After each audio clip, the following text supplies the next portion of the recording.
Amigos, amigas, la semana pasada, aquí en todas las tormentas juntas, en el Cítrica Radio, perdón, se me escapa una sonrisa acá, Citri, Chipi dice, celebro nuevamente la música del día de hoy, Citri, Chipi, gracias querida Chipi, estamos con todo, ¿por qué? Porque soñaba, hoy estoy con las palabras, hoy es un día raro para mí con las palabras, sonaba Boys Don't Cry de The Cure, y ahora vamos a tener una continuación de un espacio que tuvimos la semana pasada, hace una semana exactamente, el Espacio Nippon.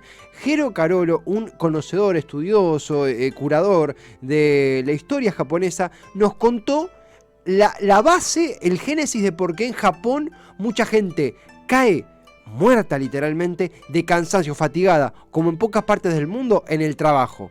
País del primer mundo, donde las condiciones laborales parecen ser mucho más exhaustivas que lo que podríamos creer. Nos explicó primero que hay un tránsito del samurái al salaryman, a los asalariados, que con maestría lo explicó la semana pasada. Ahora nos va a contar qué onda las condiciones laborales actuales y cómo esa influencia repercute en la intensidad japonesa a la hora de trabajar, de agarrar la pala. Jero Carolo, aquí en Cítrica Radio. Bienvenido, Jero, otra vez a Tormentas. ¿Cómo te va? Konnichiwa, minasan, ¿cómo andan, amigues de Cítrica? ¿Todo bien? Todo bien, todo súper bien, contento otra vez de escucharte, Jero, de esta conexión que tenemos, siempre es un placer. Jero, dejaste unos cimientos tremendos la semana pasada, porque estaba esto de la transición del samurái, histórico samurái, al salaryman, y de ahí a las condiciones laborales. ¿Cómo es ese tránsito? ¿Cómo lo podemos con qué se come eso? Y bueno, ya que vos lo estabas diciendo, el tema del tránsito del samurái al salaryman, como le podemos decir, como uno de los objetos, claro, siendo el salaryman el hombre de oficina japonés, claro, el representante más fiel, pero la semana pasada también habíamos dicho que enfermeros y enfermeras, docentes en general, funcionarios públicos también, mangakas, gente que se dedica a la animación y al rubro de la construcción, también están sometidos al karoshi, que es la muerte por exceso de trabajo en Japón, siendo el salaryman el representante más fiel. Habíamos dicho que en la antigüedad los samuráis probaban su hombría y su masculinidad a través de la valentía, de mandarse a la guerra con total arrojo, y ahora la hombría pasaba por la masculinidad. Y nos habíamos quedado al final de la semana pasada con una palabrita muy interesante que era gambaru. Sí. Y encima la semana pasada habíamos empezado también con estas palabras intraducibles. Y la verdad que gambaru es una de esas palabras intraducibles del idioma japonés. Sí. No tenemos un equivalente aquí en Argentina o en el idioma español. Y encima viste que nosotros, para poder definir karoshi, que es muerte por exceso de trabajo, literalmente, sí, tuvimos esto, que descomponer la palabra. Claro. Y con gambaru no alcanza con descomponer la palabra, sino que necesitamos dos frases. Porque gambaru, es una de las conjugaciones de este verbo, sí, significa esforzarse al máximo, rendirse jamás. Opa. Esto pareciera que es el lema o de un partido político o de un equipo de fútbol, también podría ser tranquilamente el lema de una casa de Juego de Tronos, viste que sí, sí. Cada casa tenía un lema que los guiaba moralmente en la vida, y es así, esta palabra significa esforzarse al máximo, rendirse jamás, y ahí también podríamos trazar un puente tranquilamente con el tema de los samuráis, porque era una palabra de aliento entre guerreros, esto de darlo todo hasta morir, para esforzarse al máximo. De hecho, ¿repetí la palabra, Jero? ¿Repetí la palabra? Sí, es gambaru. Gambaru, perfecto. Una de las conjugaciones, ¿verdad? Puede ser también gambate, gambatene. Hay varias conjugaciones y cada una tiene su uso correspondiente. Hay algunas que son para eventos deportivos, otras para precisamente el ambiente laboral. Acá quizá como también una de las formas en que podríamos traducirlo bien a lo argentino, ¿sabes sí, qué podría ser, Tevi? ¿Viste cuando se popularizó mucho en la época Macri el tema de ponerse la camiseta sí, ponete la camiseta de la empresa, ponete la camiseta de tu puesto laboral? Podríamos encontrar un equivalente ahí con el gambaru. Me gusta. Esta palabra que es bastante antigua, tuvo un momento en el cual había desaparecido y que después, cuando Japón se vio inmerso en la Segunda Guerra Mundial, tuvo como su reflote ahí con los soldados kamikazes, esos soldados que literalmente daban su vida para sacrificarla en pos de la victoria en la guerra para Japón. Total. Y luego después de la guerra que hubo que hacer una reconstrucción muy importante, que no solo Japón se estaba reformando culturalmente, sino también legalmente. Recordemos que para más o menos mediados casi de los 50 es cuando Japón reforma su constitución con la ayudita, entre comillas, de Estados Unidos, que estaba ocupando las islas del Japón, y entonces también había que reconstruir toda esa parte de la cultura japonesa, y el gambaru, el gamba-tené, el esforzarse al máximo y el rendirse jamás, se convirtió en un lema porque había que poner mucho esfuerzo para había que rearmar una nación. Adelante. Exactamente, claro. Rearmarla a nivel cultural y a nivel identitario. Claro. Hasta la Segunda Guerra Mundial era el Imperio de Japón. La bandera de Japón no es la clásica bandera que conocemos hoy en día, que es ese fondo blanco con un círculo rojo en el medio, sino que era como el mismo fondo blanco, pero con un sol con múltiples rayos rojos. Esa era la bandera del Imperio japonés, que en ese momento estaba en franca expansión. Y bueno, como decimos, después hubo que reformarlo. Y a partir de ahí, la palabra gambaru adquirió otro valor, volvió a tener una presencia muy importante en la vida japonesa. Sí. Incluso en todos los aspectos, como decía, gambaru se usa desde para darle aliento a tu equipo deportivo, quizás si sos el jefe en una empresa y necesitas que el laburo que vos pretendas que esté hecho para tal momento de la semana se haga sí o sí para esa fecha, entonces a tu equipo de trabajo le decís: gamba-tené, esforcémonos al máximo, no nos rindamos nunca. Sí. Incluso, investigando para esta segunda parte de la columna de hoy, me usé un libro que me regalaron para un cumple, que se llama Gestualidad Japonesa, del pensador Michitaro Otada. Muy interesante libro, muy lindas las historias y todo lo que se ve reflejado ahí. Este era un pensador japonés que ya falleció, pero que se encargaba de analizar palabras y gestos japoneses, atención a este detalle, el análisis de los gestos de la población japonesa. Y en cuanto al gambaru, al gamba-tené, decía lo siguiente: esto es para entender el nivel de esfuerzo, perfeccionismo y para analizar hasta qué punto está inmiscuido el esfuerzo en el trabajo en la sociedad japonesa. Dice Michitaro Otada lo siguiente: más allá de saber que es bueno dar nuestro máximo esfuerzo, nos alentamos de manera inconsciente con esta formulación. Por eso, cuando la gente joven despide a una pareja de recién casados que parten para su luna de miel, los escuchamos decir: gambate kitené, vayan a trabajar duro y vuelvan después. Lo dicen inconscientemente sin pensar dos veces en la expresión. ¿Indicará esto un inconsciente colectivo para el cual hasta las actividades más rutinarias no se podrían hacer sin trabajar duro? Imagínate que te están tirando el arroz en el registro civil en Japón, y lo que te están diciendo, en vez de pásenla lindo, que duren muchos años, sean felices, te están diciendo: vayan a trabajar duro y vuelvan. Jero, además, vos sabés que justo acá, mira, acá tiran comentarios en el chat. Chippy dice: retroceder nunca, rendirse jamás. También era una película de Jean-Claude Van Damme, que toma, se ve que el dato de la cultura japonesa. Veíamos imágenes de la bandera antigua de Japón, del imperio japonés, con los rayos de sol desprendiéndose del gran círculo rojo, como bien señalabas. Y aparte teníamos visto imágenes de Tokio, de Osaka, de Nagasaki, ahora, o de los 90 más o menos, ilustrando lo que vos comentabas, porque pega increíble lo que vos decís, con toda esa gente circulando tan concentrada, un poquito que algunos cabizbajos en el subte, y pensás esto de rendirse jamás, que se aplica no solamente en el laburo, sino también en yéndote de luna de miel. Esto de en todo hay trabajo, pero aparte en todo hay un sentimiento de no tirar la toalla ni a palos. Algo que uno piensa en la cultura japonesa y piensa en una cultura, no quiero usar la palabra tranquila, no es la palabra, pero sí una cultura espiritual, apelando a la meditación. E internamente ves que hay un fuego sagrado muy fuerte en los japoneses. Exactamente, hay una cuestión muy pasional en el ser japonés, pero que va muy por adentro. Hay unas palabritas que son honne y tatemae, que se usan para la careta que se muestra en la sociedad, y después, cuando uno está en el ambiente más íntimo, en su círculo más privado, se quita esa careta. Wow. En este momento no recuerdo qué palabra se usa para la careta externa y la cara real, pero tiene que ver un poco de eso, la cara que muestran los japoneses en la sociedad toda y después cómo son internamente.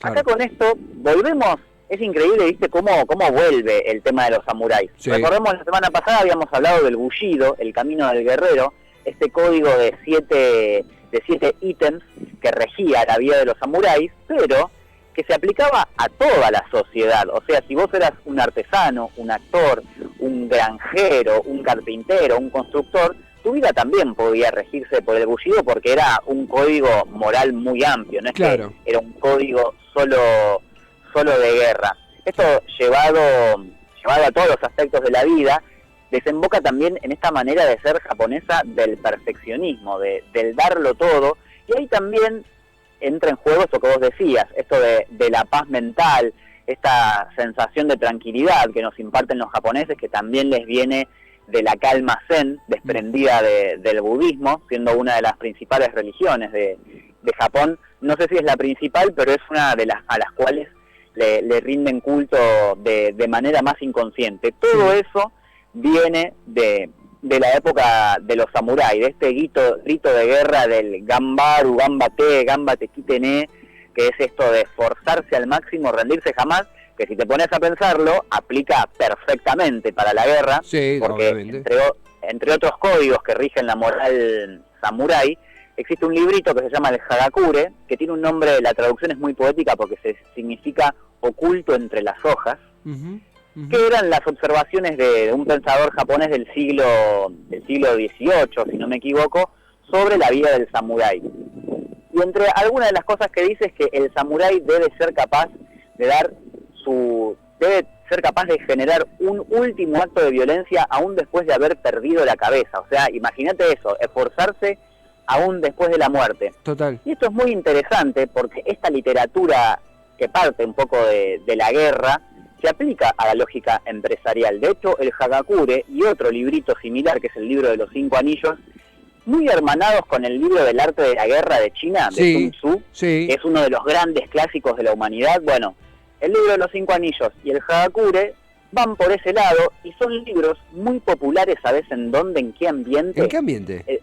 En el ambiente empresarial, pero no solo en Japón, sino que en Estados Unidos. Muchos empresarios estadounidenses lo recomiendan como libros para llevar a cabo estrategias de venta, de conquista, de negociación. Así que vemos que se escapa un poco a la lógica castrense de la guerra y se inmiscuye en filosofía empresarial, claro. Exactamente. Claro. Incluso se puede aplicar no solo a la filosofía empresarial, sino también a formas para motivar a la gente a hacer algo. Claro. Se puede llevar a cabo en la docencia, obviamente con mucho cuidado y con mucha atención y adaptando todos los preceptos, pero es interesante cómo se va inmiscuyendo en la vida del Japón este código guerrero que llega hasta hoy en día. Jero, acá justo hubo un intercambio de auriculares. Estamos conversando con Jero Carolo. Jero es uno de los expertos, curadores, personas con más conocimiento del mundo nipón que ha pisado ya vas a venir a la radio en piso, pero que ha al menos salido al aire. Todo esto arranca como con la pregunta, ¿qué sucede con las muertes laborales en Japón? Digo, no solo en empleos de riesgo, sino también en empresas, en lugares donde uno no acostumbraría, si bien sí haber explotación laboral en muchos lugares del mundo, pero la muerte en el trabajo. Jero, es un camino maestro, realmente el que has trazado. Nosotros, cuando anunciamos la columna en la apertura, Pato, acá detrás de micrófono, detrás de cámara, vitoreaba, porque realmente se aprende mucho, como para... qué bueno. Realmente, como para cerrar esta segunda parte, que también será un pase a primeras partes, si a vos te parece, de otros temas también que nos interesan conversar con vos, pero también pensaba esto es un ciclo que continúa.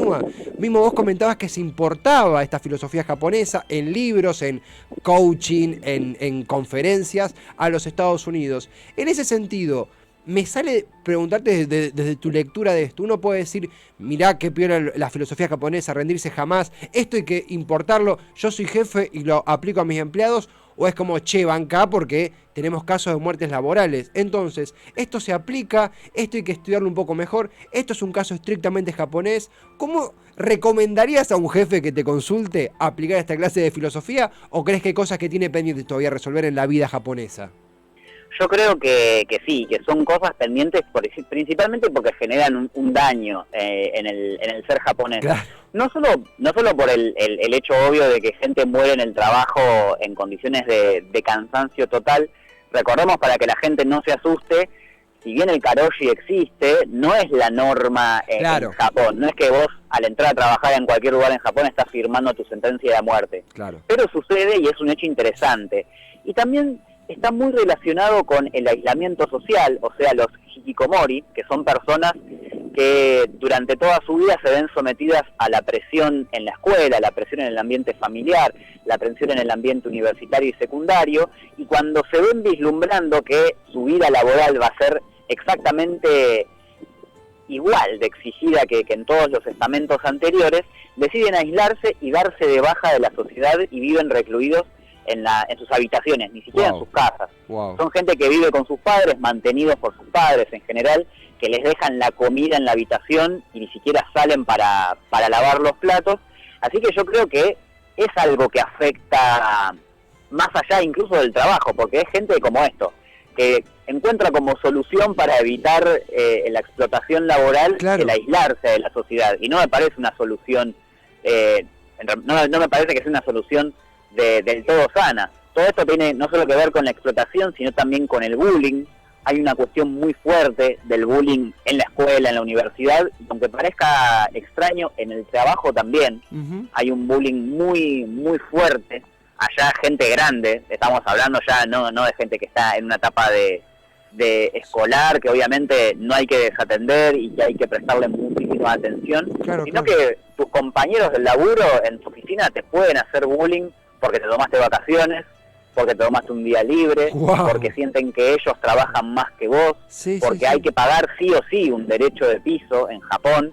Si vos entraste a un lugar nuevo y hay una persona en un puesto similar al tuyo, pero que está desde antes que vos prácticamente le rendís pleitesía a esa persona. Es lo que se denomina la relación senpai-kohai, que también está replicada en todos los estamentos de la sociedad japonesa. Yo entiendo que es una relación más propia del ambiente de las artes marciales, pero tiene que ver. Para explicarlo brevemente, el senpai es la persona que lleva más tiempo en un lugar y el kohai es la persona que es más nueva y que por lo tanto, entre muchas comillas, sabe un poquito menos y que tiene que aprender sí o sí de su senpai.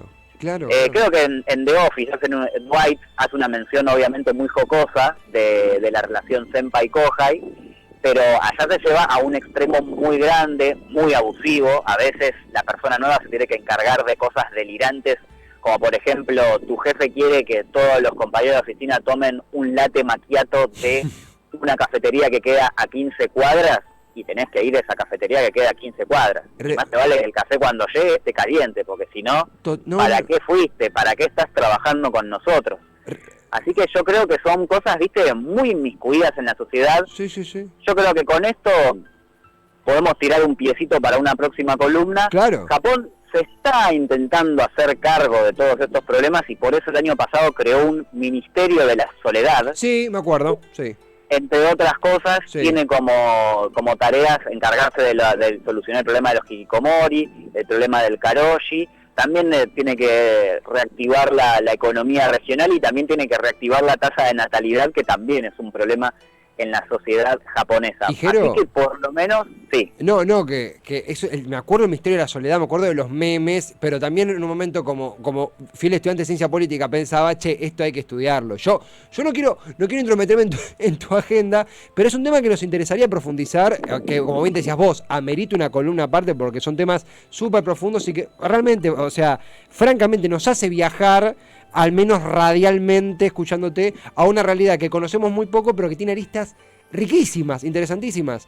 Tenemos un lugar potable por una segunda columna, una tercera columna, si te parece podemos ir conversando y le damos mecha por ese lado. Yo encantado. Lo tenemos, así que si quieren podemos ir desarrollando más por el lado, si te parece lo podemos hablar fuera del aire, pero me parece que un pie ideal sería esto, el Ministerio de Soledad japonesa. Sí. Que lo digo como, esto es el último dato que tiro, no es una cosa exclusiva de Japón, porque existió antes en Inglaterra, así que podemos situarlo un poquito también en Occidente, pero si te parece, sí, podemos tener una nueva salida al aire tratando de explicar qué pasa al otro lado del mundo en las islas del Japón. Y nosotros felices, Jeros, felices realmente en un día en pleno miércoles laboral y demás. Acá Patorre aplaude con sus manos en alto. Se disfruta mucho escucharte, Jero. ¿Dónde podemos seguirte, leerte, escucharte? ¿Dónde podemos continuarla? Además de en estas charlas que tenemos, ¿dónde podemos dar contigo? Mira, todas las columnas que vine haciendo al respecto en FM en Tránsito, que les mandamos un saludo allá por el oeste, están subidas en Spotify como Rincón Nippon, que es una columna bastante amplia porque a veces es necesario descomprimir de estos temas que parecen tan lúgubres, tan graves, tan oscuros, y hay de todo ahí. Hay recomendaciones musicales, recomendaciones de series, recomendaciones de películas, y también estos repasos sociales y también históricos, porque para poder entender estos procesos sociales es necesario entender los procesos históricos de Japón, Obvio. que son muy interesantes, muy particulares, que también podemos hablar de eso en algún momento, porque es inevitable hablar del Japón de hoy en día sin mirar al pasado, precisamente por esto, porque es una sociedad muy avanzada en lo tecnológico, que sobre esto también hay unos asteriscos muy interesantes, pero que social y culturalmente tienen unos basamentos muy fuertes, sí, y muy arraigados en su pasado que duran hasta el día de hoy. Jero, un placer inmenso. Gracias, en serio. Esto se repite, esto se replica, esto continúa. Un fuerte abrazo, nos reencontramos la próxima. Exactamente, muchas gracias como siempre a la gente de Cítrica y sí, sayonara, amigues, bye bye. Sayonara, querido Jero, gracias a él, a Jero Carolo, que estuvo haciendo ¿qué? El espacio nipón, el espacio dedicado a la Tierra del Sol naciente que hemos dado a encontrar con su voz en esta tarde de miércoles. Del samurái al salaryman, a los salarymen, una locura de camino real, crudo, intenso, la que nos regalaba Jero Carolo sobre la vida laboral japonesa. Una verdadera joya.